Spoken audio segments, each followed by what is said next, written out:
ମୋମୋ ଖାଇବା ପାଇଁ ଛୋଟ ପିଲା ହୁଅନ୍ତୁ ବା ବଡ଼ ଲୋକ ସମସ୍ତେ ବହୁତ ପସନ୍ଦ କରିଥାନ୍ତି। ଘରେ ଆଜି ଆମେ ବନେଇ ନେବା ଭେଜ୍ ମୋମୋ।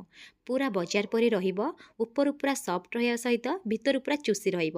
ଦେଖିପାରୁଥିବେ ମୁଁ ଆପଣମାନଙ୍କ ସହିତ ପୁରା ସହଜ ଉପାୟରେ ସେୟାର କରିଛି।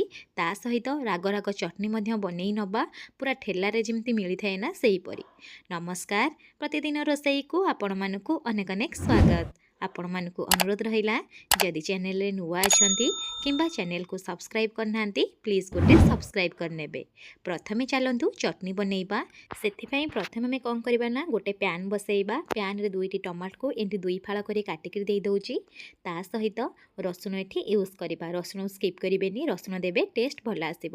5ରୁ 6ଟି ରସୁଣ କୋଲା ଦେଇଦେଉଛି। ଯଦି ଆପଣ ବିନା ପିଆଜ ରସୁଣରେ ବନେଇବା ପାଇଁ ଚାହୁଁଥିବେ ତାହେଲେ ରସୁଣକୁ ସ୍କିପ୍ କରିପାରିବେ। ଆଉ 1 ଇଞ୍ଚ ଅଦାକୁ କାଟିକି ଦେଇଦେବା। ତା ସହିତ ଚଟଣି ଟିକେ ରାଗ ଲାଗିବା ପାଇଁ ମୁଁ ଏଠି ଶୁଖିଲା ଲଙ୍କା ୟୁଜ୍ କରିଛି। ଯଦି ଆପଣ କଲର୍ ଚାହୁଁଥିବେ କାଶ୍ମୀରୀ ଚିଲି ମଧ୍ୟ ଏଠି ଦେଇପାରିବେ। ତା ସହିତ ଅଳ୍ପ କିଛି ଧନିଆ ପତ୍ରର ଡେମ୍ଫକୁ ଏଠି ଦେଇଦେବେ, ଟେଷ୍ଟ ଭଲ ଆସିବ। ପାଣି ଅଧା କପ୍ ଏଠି ଦେଇଦେବେ। ଦେଇସାରିଲା ପରେ ଫ୍ଲେମ୍କୁ ମିଡ଼ିୟମ୍ ରଖିବେ। ମିଡ଼ିୟମ୍ ଫ୍ଲେମ୍ରେ କଭର୍ କରିକି ସବୁ ଜିନିଷ ସିଝିବା ପାଇଁ ପାଖାପାଖି 7 ମିନିଟ୍ ଛାଡ଼ିଦେବେ। 7 ମିନିଟ୍ ପରେ ଦେଖିପାରୁଥିବେ ସବୁ ଜିନିଷ ସିଝିଗଲାଣି। ଏବେ ଆମେ ଆକୁ କ'ଣ କରିବା ନା ଥଣ୍ଡା କରିନେବା। ଥଣ୍ଡା କରିସାରିଲା ପରେ ଏମିତି ଗୋଟେ ମିକ୍ସିଂ ଜାର୍ରେ ଦେଇଦେବେ। ଦେଇସାରିଲା ପରେ ଆକୁ ଆପଣ କ'ଣ କରିବା ନା ଦରଦରା କରି ଗ୍ରାଇଣ୍ଡ କରି ଆଣିବେ। ଆପଣ ଯଦି ଚାହିଁବେ ଚିକଣ ସେ ମଧ୍ୟ ବାଟି ପାରିବେ। ଦେଖିପାରୁଥିବେ ମୁଁ ଏଠି ଭଲସେ ଚିକଣ ସେ ବାଟି ଆଣିଛି। ଏବେ କ'ଣ କରିବା, ଗୋଟେ ପ୍ୟାନ୍ ବସାଇବା। ମୁଁ ସେଇ ପ୍ୟାନ୍ ବସାଇ ନେଇଛି। ସେଥିରେ 1 ଚାମଚ ରିଫାଇନ୍ ତେଲ ଦେଉଛି। ତେଲ ଯେତେବେଳେ ଗରମ ହେଇଯିବ ଆମେ ଏଠି କ'ଣ କରିବା ନା ଚଟଣି ଯେଉଁ ବାଟିକି ରଖିଥିଲେ ତାକୁ ଦେଇଦେବା। ଆପଣ ଯଦି ଚାହିଁବେ ଏଇ ଟାଇମ୍ରେ ଅଳ୍ପ କିଛି ଜିରା, ତା ସହିତ କଲର୍ ପାଇଁ କାଶ୍ମୀରୀ ଚିଲି ପାଉଡ଼ର ଆଉ ଅଳ୍ପ କିଛି ରସୁଣକୁ ମଧ୍ୟ ଛେଚିକିରି ଦେଇପାରିବେ। ଆଉ ଟେଷ୍ଟ ମଧ୍ୟ ଭଲ ଆସିବ। ମୁଁ ଏମିତି ନର୍ମାଲି ବନେଇ ନେଉଛି। ତାପରେ କ'ଣ କରିବା ନା ଟିକେ ମିଶେଇ ନେବେ। ମିଶେଇ ସାରିଲା ପରେ ସ୍ୱାଦ ହିସାବରେ ଲୁଣ ଦେବେ।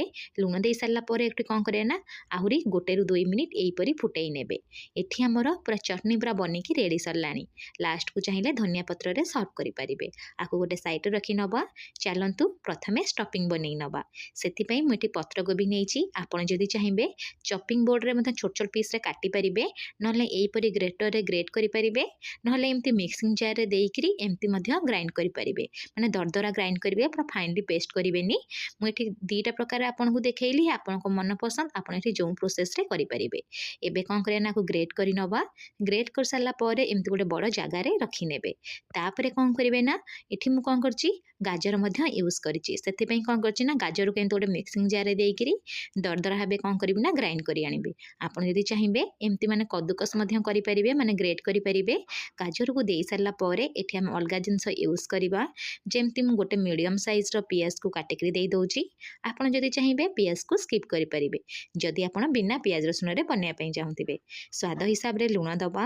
ଲୁଣ ଦେଇ ସାରିଲା ପରେ ଏଠି ଆମେ କ'ଣ କରିବା ନା ସବୁ ଜିନିଷକୁ ଭଲସେ ଟିକେ ମିଶେଇ ନେବା। ମିଶେଇ ସାରିଲା ପରେ ଏଠି କ'ଣ କରିବେ ନା 10 ମିନିଟ୍ ଏହିପରି ଛାଡ଼ିଦେବେ। ଯାହାଫଳରେ ଯେଉଁ ଏକ୍ସଟ୍ରା ପାଣି ଥିବ ନା ପାଣି ବାହାରିଯିବ। ଯଦି ପାଣି ରହିଯିବ ଅଧିକା ତାହେଲେ ଆପଣ ଯେତେବେଳେ ଷ୍ଟଫିଂ ଦେବିକି ସେପ୍ ଦେବେ ନା ଜମା ବି ସେପ୍ ଭଲସେ ବନିବନି, ଭିତରୁ ପୁରା ପାଣି ପାଣି ହେଇଯିବ। ସେଥିପାଇଁ 10 ମିନିଟ୍ ଏମିତି ଛାଡ଼ିଦେବେ। 10 ମିନିଟ୍ ପରେ ମୁଁ ଆପଣଙ୍କୁ ଦେଖାଉଛି, ଦେଖିପାରୁଥିବେ। ଏମିତି କ'ଣ କରିବେ ନା ହାତରେ ଧରିବେ। ହାତରେ ଧରିକି କ'ଣ କରିବେ ନା ପ୍ରେସ୍ କରିନେବେ। ଯେତେବେଳେ ଆପଣ ପ୍ରେସ୍ କରିବେ ନା ଦେଖିବେ ବହୁତ ସାରା ପାଣି ବାହାରିବ। ଯେହେତୁ ଏଠି ଆମେ ପତ୍ରକୋବି ୟୁଜ୍ କରିଛେ, ତା ସହିତ ପିଆଜ ମଧ୍ୟ ୟୁଜ୍ କରିଛେ, ସେଥିପାଇଁ ବହୁତ ପାଣି ବାହାରିବ। ଚେଷ୍ଟା କରିବେ ସବୁ ପାଣି ବାହାର କରିନେବେ। ଯଦି ଟିକେ ବି ପାଣି ରହିଯିବ ନା ଯେତେବେଳେ ଆପଣ ସେପ୍ ଦେବେ ଭଲସେ ତ ସେପ୍ ବନିବନି, ଭିତର ପୁରା ପାଣିଆ ପାଣିଆ ଟାଇପ୍ର ହେଇଯିବ। ଏଇ ପ୍ରୋସେସ୍ରେ ମୁଁ କ'ଣ କରିବି ନା ସବୁକୁ ପ୍ରଥମେ ପ୍ରେସ୍ କରିକି ପାଣି ବାହାର କରିନେବି। ଆପଣ ଏ ପାଣିକୁ ଫୋପାଡ଼ିବେନି। ଯଦି ଚାହିଁବେ ରୁଟିରେ ମଧ୍ୟ ଦେଇକି ଚକଟି ପାରିବେ। ଏ ଯେଉଁ ଷ୍ଟଫିଂ ବନିଲା ନା ତାକୁ ଗୋଟେ ସାଇଡ଼ରେ ରଖି ନେବା।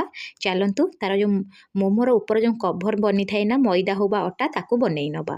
ମୁଁ ତ ଏଠି ମଇଦାରେ ବନେଇଛି। ଯେହେତୁ ବଜାରରେ ଯେଉଁ ମୋମୋ ମିଳିଥାଏ ନା ପ୍ରାୟତଃ ମଇଦାରେ ବନିଥାଏ, ସେଥିପାଇଁ ମୁଁ ମଇଦାରେ ବନେଇଛି। ଆପଣ ଯଦି ହେଲ୍ଦି ବନେଇବା ପାଇଁ ଚାହୁଁଥିବେ ତାହେଲେ ମଇଦା ଜାଗାରେ ଅଟା ମଧ୍ୟ ବ୍ୟବହାର କରିପାରିବେ। ଯଦି ଚାହିଁବେ ଅଧା ଅଟା ଅଧା ମଇଦାରେ ମଧ୍ୟ ବନେଇ ପାରିବେ। ଆଉ ଗୋଟେ କଥା ଧ୍ୟାନ ଦେବେ, ଏଠି ଆପଣ ତେଲ ବା ଲୁଣ କିଛି ବି ଦେବେନି। କେବଳ ମଇଦାରେ ଅଳ୍ପ ଅଳ୍ପ ପାଣି ଦେଇକି ଗୋଟେ ଯେମିତି ଆପଣ ଅଟା ଚକଟନ୍ତି ନା ସେହିପରି ଚକଟି ନେବେ। ଦେଖିପାରୁଥିବେ ମୁଁ ଏଠି ଭଲସେ ପୁରା ନରମ ସେ ଚକଟି ନେଇଛି। ଏବେ ଟିକେ କଭର୍ କରିନେବା। କଭର୍ କରିକି 5ରୁ 6 ମିନିଟ୍ ରେଷ୍ଟ ହେବା ପାଇଁ ଛାଡ଼ିଦେବା। ତା ଭିତରେ ଭଲସେ ସେଟ୍ ହେଇଯିବ।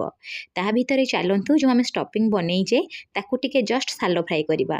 ମୁଁ ତ ଏମିତି ସାଲୋ ଫ୍ରାଏ କରି ବନାଏ। ଆପଣ ଯଦି ଚାହିଁବେ ଏମିତି କଞ୍ଚା स्टफिंग अधा चामच गोलमरीचर गुंड देकी बनई पारे। मुझे कौन कर कड़ाई गोटे चामच तेल देदेवी।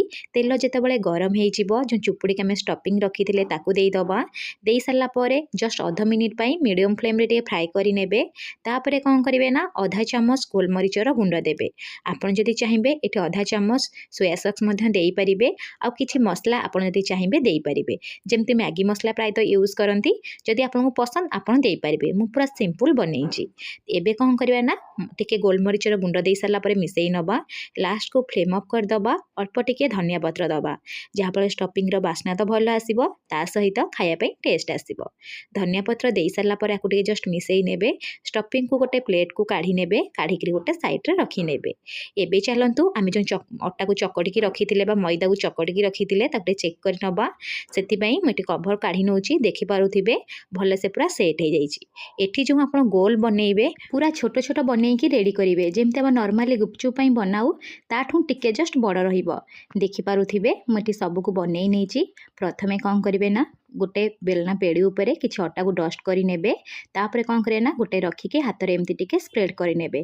आपड़ साइज तो देखिपे आपड़ जब बड़ टाइप बनवाई चाहूबे आउ टिके बड़ जस्ट करेंगे। आउ छोट बनवाई चाहूले आउ टिके छोट करेंगे।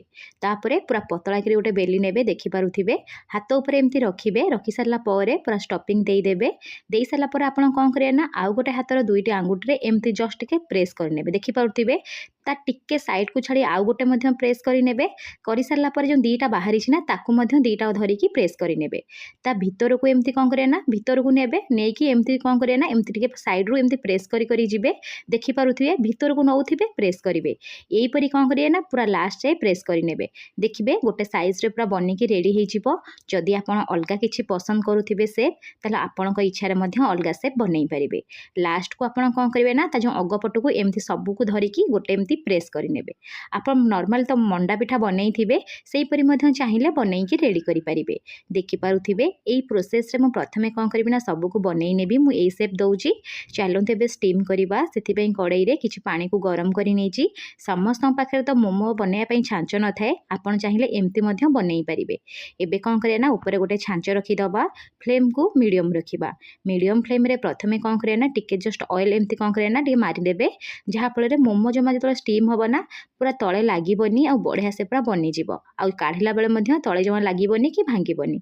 एबे कौन करें ना जो मोमो को बनईकी रखी जी जगह हम प्रथमे से देदेवे। एकाथरे अधिका देवेनि ना परस्पर सहित लगिज। आपण मैंने देखिपे मुझे सब मोमो को दे सारापर ऊपर टिके सफ्ट बनवाई एटी आम कौन करें ना टिके एमती तेल बा बटर टिके एमती कौन करें ना ऊपर टिके लगे लगे सारापर फ्लेम को मीडियम रखा। मीडियम फ्लेम रे कौन करिया ना कभर करनबा। कभर करिकी पाखापाखि 15 मिनिट एमती स्टीम होपाई छाड़ीदबा। देखिए 15 मिनिट भितर बढ़िया से पूरा मोमो बनिकी रेडी हो। ये पाखापाखि 15 मिनिट हो गला कभर काढ़ी नौची। आपण मैंने देखिपे मोमोर कलर चेंज हो जाइए आउ केते सुंदर से मोमो आमर बनी जाइए। आपण ये मोमो को राग राग चटनी सहित खाईपारे ना मेयोनीज सहित खाईपारे। टेस्ट बहुत बढ़िया लगे। मुझे गोटे भितर फटैकी देखई दूची। देखिपे केते चुसी बनी। आपण गोटे थर बनातु मो सहित शेयर करंतु। धन्यवाद।